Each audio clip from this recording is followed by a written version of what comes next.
Hello there, and welcome once more to the Open Door Show from Property CEO. It's good to have you here with us. My name is Ritchie. I mean, it says it on the screen, so it's not going to be that difficult to work that one out, is it? And it's great to have you here with us. And over the next 30 minutes, as always, we're going to be taking a deep dive into the world of small-scale property development. As always, I guess, we're also going to be talking to movers and shakers. Today, it's just about me. I'm just going to talk to you about quite an interesting subject that I get asked quite a bit about. So we're going to try and always give you that inside track on what's happening in the world of property development, the bits you want to hear, the truth, so you actually can go out and do things properly. So we'll be shining a spotlight on any area, all areas that we think could be a good opportunity for new developers to take a look at. But above all, most importantly, let's have a bit of fun doing it, because life is too short not to do so. So what are we going to be talking about on today's show? Well, I'm going to be talking about why you shouldn't get involved in new build development. There we go. I've said it. You shouldn't, as a developer, get involved in new build development. It's a bit controversial, isn't it? A bit controversial. You probably sat back thinking, what's he talking about? Scrapson talking about new build. New build. Don't do it. Okay, I'm going to caveat that slightly. I'm going to say, as a brand new developer, you definitely shouldn't be doing a new build project for your first project. Okay, don't do a new build project, new build development for your first project. I'd also probably go on to say and add to that, not even probably for your second or your third. Okay. And I'm going to tell you lots of reasons why not. So don't get involved in that. Now, as an existing developer, maybe, but actually, is there not a better route? Is there not something which perhaps could be easier? And if there is, wouldn't you do it? Development, and I think this is important. When a lot of people think about development, they want to get involved, they want to go through it. And of course, come on, look, you're probably like this. You're thinking large returns, large financial returns on development, 100, 200. I mean, would that change your life? £200,000 a year? Yeah, I guess it would, wouldn't it? I guess it would. But the thing that most people don't talk about is, if you lost £200,000, would that change your life? Okay, sorry to bring the mood down a little bit, but do you know what I mean? That would, wouldn't it? You don't want to get things wrong. And of course, the other thing is, let me ask you this. If you're thinking about getting into development, and I'm sure a lot of you are, that's why you often listen to Open Door from Property CEO. We talk about all things development. If you're thinking about getting into development, why are you doing it? Tell me why you want to get involved in development. Is it because you want to make those lumps of money, six-figure sums of money? I'm guessing that's a yes. Is it because that then will go and change your life, will get you out of the day job, or move you on from what you're doing, or help build your portfolio, your buy-to-let portfolio?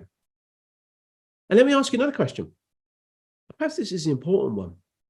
How long do you want this journey to take? How long do you want it to be before you make that life-changing sum of money? The first one. 2 years? 3 years? 4 years? I'm assuming most of you, what's the answer? Is it 1 or 2 years?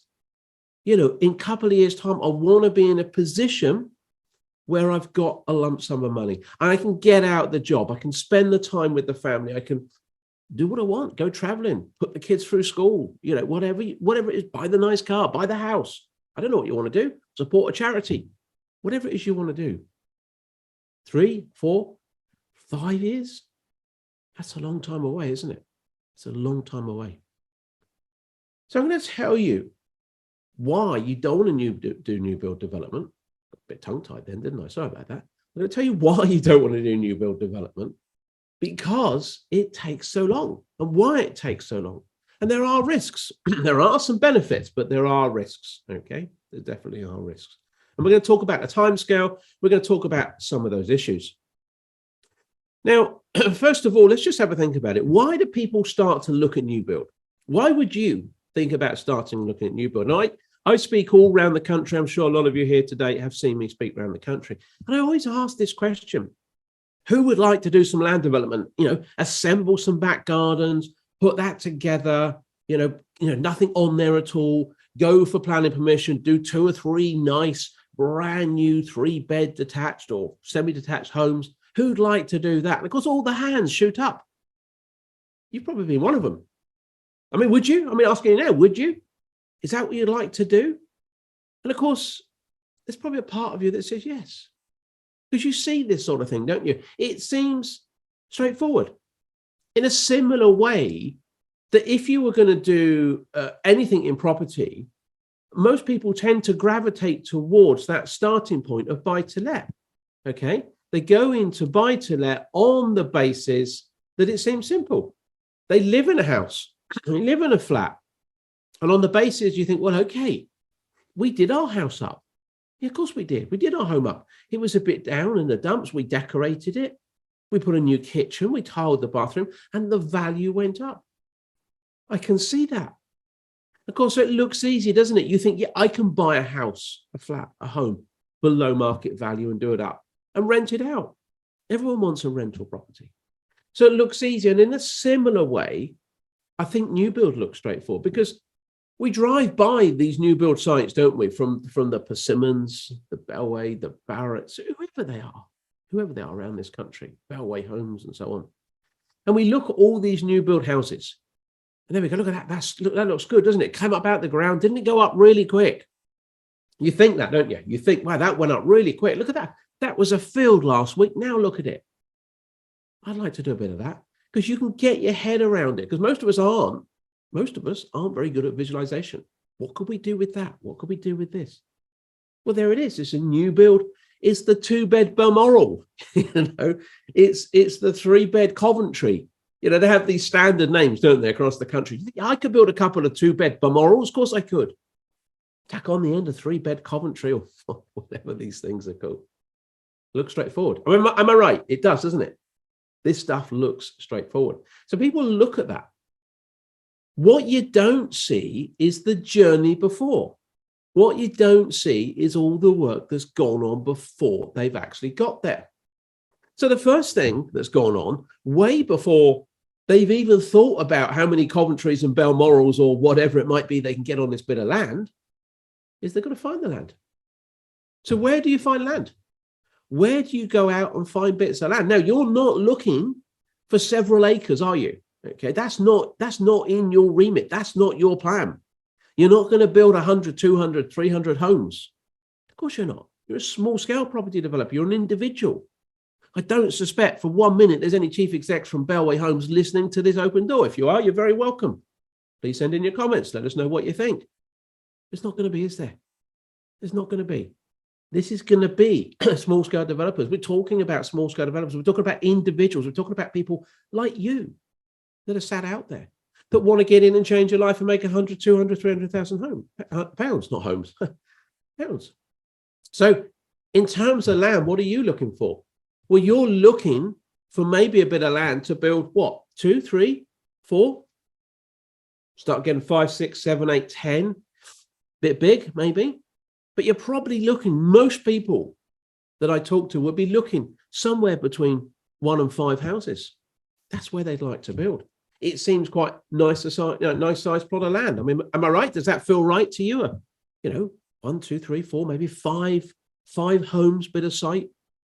Couple of 2 beds, couple of 3 beds, maybe a 4 with a double garage. It does, doesn't it? It makes sense. You think, I could get my head around that. I could do that. Nice little site. I could make some money out of that. Well, you could.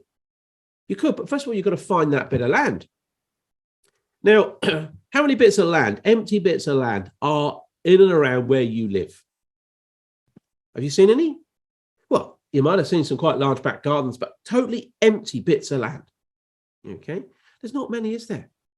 There's not many. Because, yeah, okay, you can go outside of the town or the village or the city where you live and you start to see the fields, but they're protected. Quite often that comes into greenbelt. So that you can't build in those areas. Now you might say, hang on a minute. I've seen the big house builders, the nationals, build in those areas. Well, they are. And often they do. But this is often under huge pressure, huge political pressure, lobbying to actually extend housing settlement boundaries. So some of these bits of land, some of these bits of greenbelt, some of these bits of field can be taken into settlement boundaries where you can actually build houses. And of course, it's a win-win in some ways. I know we lose, as we, the public, lose some greenbelt. But those towns and those cities that are under huge pressure to deliver homes, releasing and extending with the government support, the settlement boundaries, giving those opportunities, they meet their housing targets, because all towns and cities have got housing targets, because we're falling way short of these 300,000 homes. But they're not going to do that for you. I don't suppose you have that many people in government to help lobby, or local government, do you? You probably don't. Or the financial clout to actually go and do that. So you're not going to go and get those bits of land that are in greenbelt. So you're looking for those little pockets of land in and around the towns and cities. And you know the score. Most of those have been taken. Most of those little bits of land over the last 40, 50 years have gone. So what are you left to? You're left with, well, largely you're left with the scraps. Okay. Hey, does this sound like a great business model? You're fighting over the scraps, because you're going to be fighting, because so many people just like you are thinking of doing some land development. So you are going to be fighting over the bits that's left, whether they're the scraps or not. But you know what I mean? It's not going to be a huge amount of opportunity. You're only going to go on to Plot Finder. There's a site called Plot Finder. I think it's .co.uk. I'm not sure. It might be .com or something. But go on to Plot Finder and have a look how many plots are in your area that are just plots, not with planning permission already on. Okay, just plots of land where no one's done anything with. There's not many. They are few and far between. So you end up doing what we often call back garden assembly. Okay, you're looking for long back gardens, which traditionally a lot of properties have had in and around our towns. And you then start to put one or two of those gardens together. If you're lucky, just one big one. You can plop a house on the end of that. 2 or 3 bits of back gardens, you can get your 2 or 3 houses. Maybe 4 back gardens, you can get your 5 houses. So you can assemble land in that way. But just think how complicated that is. Just think for a minute. So you're probably there talking to maybe 1, maybe 2 motivated sellers that want to get rid of their garden. Maybe they're elderly. Maybe they just don't want the garden anymore. That's going to be quite rare, because a lot of people just get a gardener in. They've always had that garden. Maybe they need the money, but that could be quite rare, because they're probably just downsized. But you might get 1 or 2 that are motivated, but you need 3 or 4 gardens. And what if the other 2 aren't motivated? Or what if the other 2, or the one that's in the middle, which actually you really need to get that site to work, clocks on the fact that you've got an option on land 1, land 2, and land 4's thinking of selling, and they're the ransom strip in the middle. More money. They start to take away your profit. They can see what you're trying to do. They're going to hold out. Why wouldn't they? They probably don't even want to sell their garden unless it's worth it. So you, first of all, before you even get onto site, you've got this dilemma, you've got this problem, you've got this quandary of actually pulling these people together. A whole load of politics there, but on a local level with individual householders, where you're trying to get them together to sell you that bit of land. We haven't done anything on planning. We haven't gone anywhere yet. We've just got to get these options in place, because until you get the options in place, you don't really want to show your hand by putting a planning application into what you're going to do. Because if you put a planning application in, most of those those homeowners will almost certainly think it's hugely more lucrative than what it actually is, and want their land price to go up. So you can't put your planning application in until you're in place and you've actually got the options on those bits of land. Worse still, you can't take an option. They won't let you take an option, which is the way to do it. If you are going to do it, you might have to buy one of those bits of land. So now you've got money out. So we haven't even started planning. We're trying to get the land together. I mean, am I right? Can you see how complicated this is? Can you envisage how difficult that is? Dealing with individual members of the public, trying to negotiate their gardens away. And when we get their gardens, okay, you've got to go in the planning system. And the planning system is a mess. So before we've even gone anywhere, we've got complications. And then when we do go somewhere, we've got complications with the existing system. So the planning system, what's wrong with the planning system in this country? Well, it's broken. I mean, who's heard me say that? Have you heard me say that? The planning system's broken. It is, okay? The system's been broken for years, but it has got worse. It has got worse. And many of the existing planning officers are very young, very inexperienced. They're the only sort of people they can attract in for the money that they're prepared to pay. The good ones, they've gone. They've become private independent planning consultants. Why wouldn't they? They can earn twice as much being an independent consultant with probably half the hassle. Why wouldn't you do it? Why wouldn't you do it? In fact, we train a number of local planning officers who have jumped to the other side and become developers. Why wouldn't they? So the planning system, if you put an application in, the problem at the moment is you just don't know how long it's going to take to get that planning approval out. And indeed, whether you will get it or you won't get it. So you're in this position where the planning officers are often very young, very inexperienced, and they've all got too much work on, even the experienced guys and girls. They've got too much work on. And it's been exacerbated by COVID. Over the last couple of years, they've been working at home like many of us. They haven't had that collaboration. They haven't had their processes and systems set up as well as they could be. And planning is often about a lot of collaboration, planning officers working together. Imagine how difficult that's been for them to assess schemes together. Not impossible, but of course it slows the whole work process down, particularly in the planning system. So their workload's been piling up. So it's quite difficult for them actually to get through their workload. So there's a problem there and then. And of course, they have so many things they have to assess it against. They've got national policy, all the national policy that's set down by the government of what we should or shouldn't be looking for in our new build housing within our towns and cities. And then beneath that, they've got local policy, much more controllable in terms of what they want in their local community. Where do they want houses? Where do they want business, commercial premises? What sort of housing mix do they want? What sort of density are they looking for? What's their travel plans? What's their parking policies? What's their amenity policies? There's all sorts of policies that can be dragged out and assessed against the scheme. All of those policies can be reviewed against your scheme. And your scheme is either then going to be rejected or perhaps often, and this is the case, ask for more information. Please clarify this, please clarify that. One of the big problems with back garden assembly is often it's the highways impact. How do you actually get cars in and out? A lot of these back gardens, they're just around the corner and they're right close to a junction. Can you actually get your cars in and out? Do you have sufficient parking on that site? What about overlooking? Often in back gardens, you're putting some more properties, you're overlooking other people's properties. That's part of policy. You're not allowed to do that. There's a rule. How many meters away have you got to be from someone else's window? So all these policies can come in and assess what it is you're doing. And again, density. What are they looking for? Is it out of character? Is it in character? Has this been done before or not been done before? Are the locals going to object? What do you think? You've got this great big long back gardens and three of your neighbours have just sold off their garden and they're going to get a little mini housing estate in there. What are you going to do? What's the person opposite going to do? That's been there for 15 years. They're going to object. So the local planning department has got all these objections, which, okay, they can only assess against policy, but they're going to have to deal with those. They're going to have to take into account. And I can tell you, members of the public, when they get a bit between their teeth, they delve into local and national policy like anything. And they'll try and quote. They will often try and quote policy numbers and references to local planning officers. And of course, the planning officers need to have that taken into consideration. So often what happens, you get a refusal. You get a refusal against some policy. Not always, might one say, legitimate.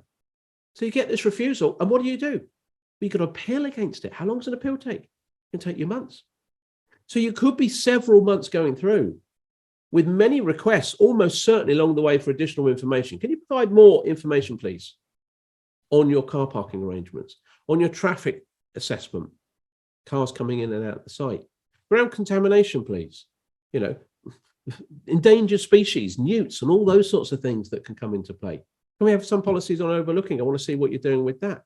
There's all sorts of things they can throw at you. The massing is too big. Please resubmit. Please redesign and resubmit. More fees from your architect. Go back in with your planning consultant. Resubmit. So there's got often many additional bits of information that's asked for. And quite often, you then still get a refusal, which, yes, you can appeal. And sometimes you could win. But it's drawn out. So all of these things are going on. So as I said, when you see Barrett's and Persimmon and they're building the Coventry and the Balmoral, and you think, well, look at that, that went up quick. That bit might have done. But what about this bit? Just finding the land, just buying the land, just getting planning permission on the land. That could have taken months, almost certainly years beforehand to get. And I tell you as well, quite often, as an aside, when you're looking at these 1, 2, 3, 4, 5 site properties, you're up against local builders or indeed self-builders. If you're looking to do 1 or 2, you might find a couple of self-builders. A lot of self-builders build 2 properties. You might think, well, they only want 1. Well, often they will build 2 on the basis they've got their own, okay, and they build the other one and sell it off at market value. That primarily pays for a huge amount of chunk of their own. So not only do they get their own property built maybe 20% below market value, they've also made 20% on the other one. So actually they almost get their own property for half price. So a lot of self-builders will buy bits of land with a couple of properties, or indeed they might link up with a fellow self-builder friend and join together and they build 1 each. Self-builders are not looking for 20% profit. They're looking to build at cost. You can't compete with that. You don't want to build at cost. You want to build at 20% profit. You want your 100, 200, 300,000. And builders, well, builders are actually looking to build on the basis they're going to make profit out of their construction costs, not on GDV. They're not looking for 20% on gross development value. They're often only looking between 5 and 10% on the construction costs. So if they make money out of that, that's fine. Sell it off. They're often little side projects that local builders would do. Local builders are often very much in the know. They often get these bits of land, they get in there, they're very connected in the local community. And they often buy these bits of land and they just keep them running alongside. They don't need money straight away. They've got their construction company, they're doing other things. And they often have 1 or 2 of these sites going along, going through the planning system, going through the purchase process, and just slowly building them out in time. You can't compete against self-builders and builders. And even if you could, look how long it's going to take.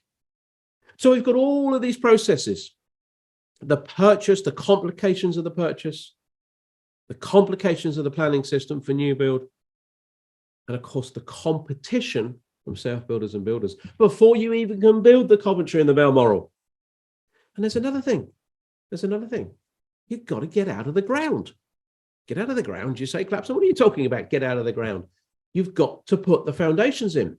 You don't see this when you drive by and you see the Balmoral and the Coventry going up. You don't see how long it didn't really register with you. It's only when the walls go up. Look at that went up quick. Wow, fantastic. See that? Oh, you didn't see the weeks, the months they spent in the ground. All the ground problems they had. You didn't see that they had to pile that site. Well, they had all sorts of obstructions. They had to remove those. The contaminated land that had to get trucked away and new material brought in. You didn't see it because below the ground, it's behind the hedge, behind the hoardings. You didn't really notice this stuff. You didn't actually notice that actually the drainage wasn't connected to the site. You did notice there was a bit of roadworks for a while. The traffic lights, they're a bit of a pain on the way to work, weren't they? But that's because they had to connect to the main sewer system. This site, as often many sites, don't have services in place. There are no services in there to support that existing new build. It's not there. They've got to get that drainage out. They've got to connect to the system. They've got to open up the road, stop the traffic. All of this stuff costs and takes time. They've got to get new water in, new electricity in, new gas in. Probably got to open up the road, stop the traffic. All this stuff takes time. So all of these groundworks, let alone the road, the access road to get in, to access these sites, the drop curbs in the pavement. Not only has all that got to be negotiated with the local utility companies, the local authority, approvals in place, but it's all got to be done. So there's a huge amount of work below the ground. And in this country, weather. It's atrocious. I mean, I know it's all over the place, I grant you, but actually, I don't know what's the weather like. Now you're listening to this. I mean, I've recorded this in March, okay? So what's the weather like? It's supposed to snow in March, apparently. It's supposed to snow in March. But maybe you're listening to this in June and you're sat on a beach. Hey, good for you. But you know what I mean? The weather's a bit uncontrollable, isn't it? But actually, the rain is a problem. Not only can we find obstacles within the ground, but we open up trenches. We're going to try and fill some concrete in there to form the foundations. and it rains and all the trenches cave in. We've got to dig it all back out. So the weather is a real problem in this country. Getting out of the ground, any established existing developer will tell you, is their biggest problem. So have a think about this. We've got this wonderful image of these Coventries and Balmorals being built and how quick they go up. And I can tell you they do once you're out of the ground. That bit for new build is terrific because you have a huge amount of cost certainty. You know exactly how many bricks you're going to have. You know exactly how many blocks, how many wall ties, how many windows, how many bits of floor. You've got no concern about, is that existing floor going to be any good or not good? What about the roof? Have I got to replace it or not? It's all new. So when you get out of the ground, everything is controllable. And that's why it goes up so fast, because it's all pre-ordered, it's all ready, it comes in. A lot of it modular. You know, we can have modular homes where they can come in and get built. Cool, sure. There's a huge attraction to that. But as you can see, and hopefully I'm trying to open your eyes on this open door session today, that's just one part of it. That's just the latter part of it. That's relatively the easy part of it, certainly for today's discussion. That's the easy part of it. So what's the alternative? Well, as a new developer, someone that wants to get into development, you should almost certainly, in my opinion, and I've been around this industry for 40 years, training people like you to become developers, and indeed a lot of existing developers to do it better, who get stuck in this new build problem that I've described today. You should be looking at conversions. Okay, you should be looking at conversions of existing property. Why? Well, the land's already part of it. Okay, the land is there. There's a building, it's stuck on the land. The sellers are highly motivated because many of these buildings, I mean, we've seen them, haven't we? The shops, the banks, the restaurants, the cafes, little light industrial, these buildings are empty. Business has changed. And there's not just one or two shops, there's 4 or 5 or 6. There's not just 1 or 2 offices, there's 7 or 8 or 9, and so on. So these individual sellers are motivated, highly motivated. Unlike the garden people with the back gardens who, maybe I do, maybe I don't want to sell, you know, I'll have to get rid of my greenhouse, you know, I know next door selling, but I don't want to. They're there, they're motivated. Look how much difference that is. It's completely different, okay? And there's a lot of it. So when we're talking about fighting over the scraps for those little bits of land that exist, well, you're not. I'm not saying there's not competition, but look at the abundance of empty buildings that we have in this country. Apparently 1.9 million homes, new homes, can be built out of brownfield land. That's existing buildings. 1.9 million. There's not 1.9 million plots of land for sale. I can tell you that. So the competition is there, but it's not as much. These buildings, they're highly motivated vendors. And then if we think about the planning system, we have, and you've heard us talk about this before, if you haven't, go and check out some of the other open door shows, permitted development rights. We have permitted development rights, the right to go and convert these buildings. So we don't have to go in the planning system. We don't have to comply with local and national policy. There's a checkbox. It's about half a dozen things in simplistic terms. We tick 1, 2, 3, 4, 5, etc. We tick those boxes. Our application has to be approved in 56 days. 56 days, not 56 months. You know, and it could be with new build. You could be there months, years. Okay, could be 56 months. You just don't know. On this basis, 56 days, you can get on. So you're not at the behest of the planning system. So not only you're in a position where the vendors are motivated to sell it, there is an abundance of existing buildings, okay? The planning system is not where we want to be, okay? We don't have to go into the planning system. And then in terms of the local builders, well, look, you can push your numbers up a bit. You can go for a conversion, maybe into houses or flats or whatever, maybe a mixture. Go 5 to 20. Don't go below 5, because that's also where some of the local builders will play. Unlikely to be self-builders in this territory. We probably ruled them out. Local builders might be below 5 units. Go 5 to 20. And many existing shops and offices and so on have the ability to easily get 5 and above units in there. So you're actually getting rid of some of the competition. And in terms of building out, okay, I accept, and there are risks in the existing building. Okay. There are risks that you might have some rotten timbers. There are risks that you may have to strip off the roof and refelt it. There are risks that maybe the water's not quite up to capacity. There are risks, lots of little risks. There could be asbestos. Okay. There could be lots of things in there. But if we compare and contrast those risks to actually developing a bit of land that's never been developed and you've got to get out of the ground, there could be underground wells. I found underground wells on sites. How do we get rid of those? How do we bridge those? So compared to a new build, when we've got to get out the ground, we might have to pile it. We might have contamination. We have to take material away, have to bring new material in. We haven't got any of that. We have a building that is there, that's on foundations. We're not going to buy it unless it's stable. Our consultants, our professional consultants, our structural engineer will confirm it's okay. Maybe the roof needs retiling, but there's a roof there. There's a structure there. 60%, 50%, whatever you might want to look at it, even as low as 40% of the project is built. We've just got to convert it. Yeah, we're going to find some rotten timbers. We're going to find a bit of dampness. All the things we can deal with. And look at the timescale, 56 days, okay? Once we've got our application in, we can get on. We can start developing it. And the negotiations are, compared to trying to find a bit of land, gardens off of 5 or 6 people, it's going to be significantly quicker because they're motivated. They want it done. 8 weeks, get it off my hands. Take it, please. Take my empty building. You're getting on. You're going to build this thing out. You're going to build this thing significantly quicker. The services are going to be in. They're going to be there. The building's got drainage. Maybe it needs to be upgraded, but that's a lot easier than bringing brand new services in. So what's the summary of this? Well, you're going to be in a position where you exit, okay? You exit your development significantly quicker. It's difficult to say, wasn't it? Significantly quicker. There we go. I knew I could say it. You can make your 100, 200,000 pounds, 300, whatever it is you want to make, depending on how many units you're going to build out. You're going to make that in 1 or 2 years, not 3, 4, or 5.